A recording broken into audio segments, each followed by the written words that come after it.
Kita tahu bersama hingga saat ini penyakit kusta atau biasanya sering dikenal dengan penyakit lepra masih menjadi masalah kesehatan di dunia, termasuk juga di Indonesia.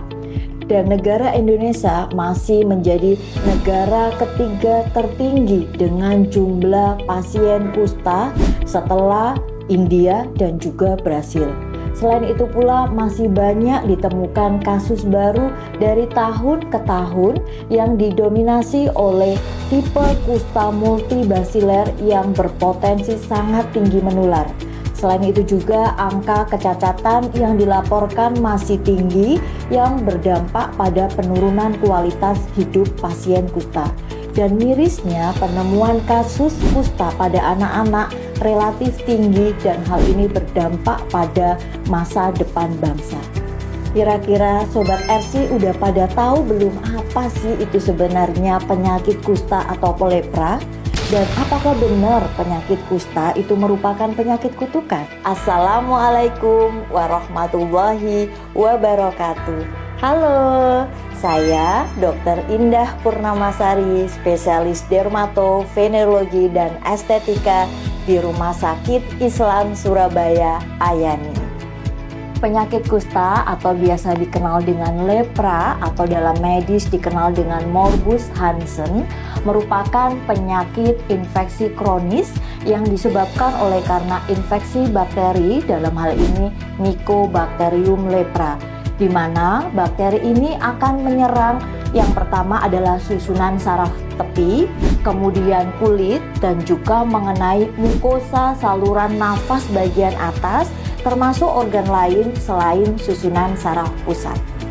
Penyakit kusta sendiri diklasifikasikan dalam beberapa tipe, di mana klasifikasi ini bertujuan untuk yang pertama memudahkan memberikan regimen terapi, prognosis, serta mengidentifikasi adanya kecacatan pada pasien, di mana klasifikasinya oleh Ridley dan Jopling di tahun 60 dibagi menjadi 5 tipe, adalah tipe tuberkuloid, tipe borderline tuberkuloid, tipe borderline, tipe borderline lepromatos, dan tipe lepromatos. Selain itu juga WHO membagi dalam 2 kategori utama, dalam hal ini pausibasiler dan juga multibasiler.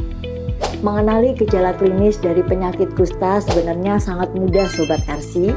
Pada awal infeksi biasanya didapatkan adanya bercak yang mungkin terasa kebas ataupun mati rasa, yang bercak tersebut bisa berupa kemerahan, keputihan, ataupun kecoklatan.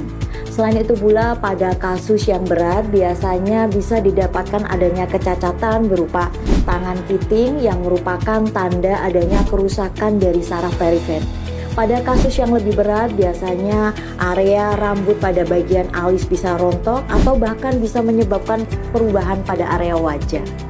Untuk mendiagnosis dari penyakit kusta sendiri diperlukan beberapa pemeriksaan terkait anamnesis, pemeriksaan fisik, dan tentunya pada kasus yang lebih komplit biasanya kita membutuhkan pemeriksaan penunjang. Dari anamnesis mungkin didapatkan adanya keluhan bercak yang khas, adanya bercak yang mati rasa ataupun terasa kebas.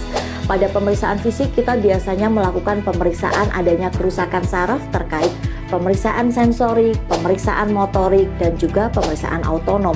Pada pemeriksaan penunjang biasanya kita membutuhkan pemeriksaan identifikasi bakteri dengan menggunakan pemeriksaan BTA, ataupun bila diperlukan kita bisa melakukan pemeriksaan terkait serologi, dalam hal ini adalah PGL-1. Munculnya gejala klinis pada penyakit kusta tergantung dari imunitas seluler pada pasien itu sendiri. Namun dikatakan cara penularannya dianggap melalui 2 hal. Yang pertama melalui kontak erat antar kulit, dalam hal ini berlangsung lama dan kronis dengan pasien diagnosis kusta terutama tipe multibasiler yang tidak diobati. Yang kedua, cara penularannya bisa melalui via inhalan ataupun droplet dari mulut ataupun dari hidung. Pencegahan penyakit kusta dapat dilakukan dengan melakukan beberapa hal. Yang pertama, pemberian antibiotik profilaksis yang ditujukan pada keluarga ataupun pasien yang kontak dengan pasien kusta dalam waktu yang lama ataupun erat, misalkan dalam satu komunitas ataupun dalam satu keluarga. Yang kedua, dengan memberikan pemberian vaksinasi dengan tujuan adalah untuk mengurangi resiko terjadinya paparan dari infeksi dari Mycobacterium lepra. Dan yang terakhir, kita tahu bersama bahwa terjadinya penyakit kusta berhubungan dengan imunitas tubuh, sehingga pentingnya pemberian vitamin, makanan yang bergizi, hindari stres, dan tidur yang cukup. Nah, Sobat RC udah pada paham kan apa sih sebenarnya itu penyakit kusta dan bagaimana tadi cara pencegahannya?